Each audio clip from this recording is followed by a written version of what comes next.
as jy in die wetenskap na iets kyk en gebeur heeltemal iets anderster. Jy vat 'n kar met 'n petrol engine en jy gooi vir hom diesel in en daar ry hy. Hy maak keer niks nie. Dan maak die wetenskap nie sin nie. Dan sê hy, nee, is iets nie reg nie, ek los dit, want dit kan nie gebeur nie. En nou gebeur daai scenario met die woord van God. Ons lees die woord van God en hy maak nie sin nie. En jy sê, nee wat, ek gaan dit maar los. En die Satan is suksesvol. So een van die belangrikste dinge wat ons dan moet doen, is om die verdraaiing wat die Satan reg gekry het, die sleutels reg te vat, te ontdek en in te sit. Die eerste een wat ons gesien het, is maak seker van die tyd. En dis iets wat 'n mens leer. Oefening wat almal moet doen, as ek nou onderwyser was, en ek het almal huiswerk gegee, is gaan lees 'n profeet. Kies 'n profeet, lees hom, miskien Jesegiel, en merk in Jesegiel watter van die profesieë is van toepassing op die laaste dae en watter nie. Dis die eerste sleutel. As jy die tydvak verkeerd het, gaan jy die profesie heeltemal verkeerd verstaan. En die tweede ding is, jy moet weet wie die karakters is. En die groot misleiding is die verandering van die identiteit van die volk. Daar is eintlik net 3 belangrike rolspelers. Dis die volk, dis die grondgebied en is die koning. En as jy een van die 3 heeltemal 'n ander identiteit kan gee, dan is daar verwarring, want 1/3 van alles wat jy gaan lees, gaan verkeerd wees. En dit is wat veroorsaak dat 'n groot kerk, soos die NG Kerk waar ek vandaan kom, nie glo in die 1000 jaar van vrede nie. Want daar's net te veel goed wat nie sin maak nie. Hulle lees Jeremia 30 en 31, ek hamer nou op dit, nie omdat dit spesifiek 'n doel het nie, maar dit is wat ons vanaand gaan lees. Hulle lees dit en kan nie sien wat daar staan nie. En vergeestelik alles en sê, maar al hierdie goede gebeur in ons hart.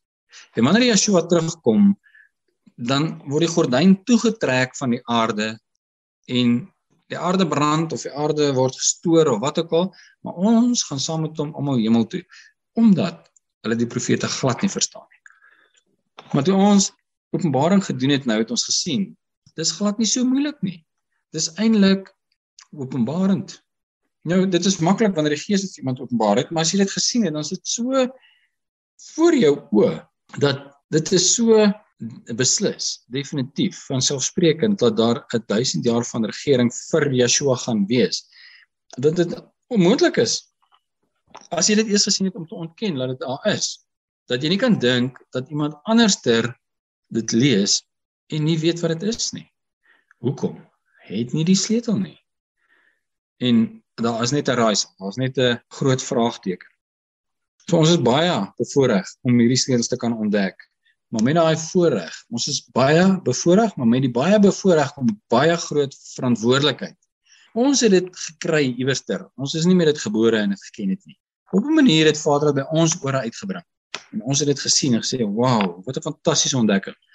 En nou is die verantwoordelikheid op ons om na ons naaste te kyk en te sien, wie is hulle daar wat soek? En sê, het jy hierdie ding opgelet? En hy gaan dalk sê, nee, dis nie so nie, want dit reis in teen alles wat hy so ver gehoor het. Wat het hy alles so ver gehoor? Die lering van die Satan. Maar as jy dit net genoeg keer hoor, dan glo jy dit. So, nou sê jy iets anderster, en hy het al 1000 keer gehoor, die volk van God is Jode, en nou hoor hy 1 keer, nee, maar dit is nie so nie. Hy gaan nie onmiddellik sê, o ja nie. Ek kry mense wat sê, nou maak alles vir my sin. Maar hulle is ongelukkig in die minderheid. Maar baie mense sê vir jou sê, nee. Maar hy gaan weer op 'n stadium terugkom na jou toe en sê, wat het jy nie weer gesê, en dan gaan hy weer vir jou kwaad wees. En dan gaan tyd vat. Maar as jy dit eers gehoor het, dan gaan jy dit nooit weer kan onthoor nie. En elke vers wat jy gaan lees in die skrif, en jy sien, daar is dit weer, daar is dit weer, daar is dit weer. En as jy dan werklik Vader wil glo, dan sê jy dit vat.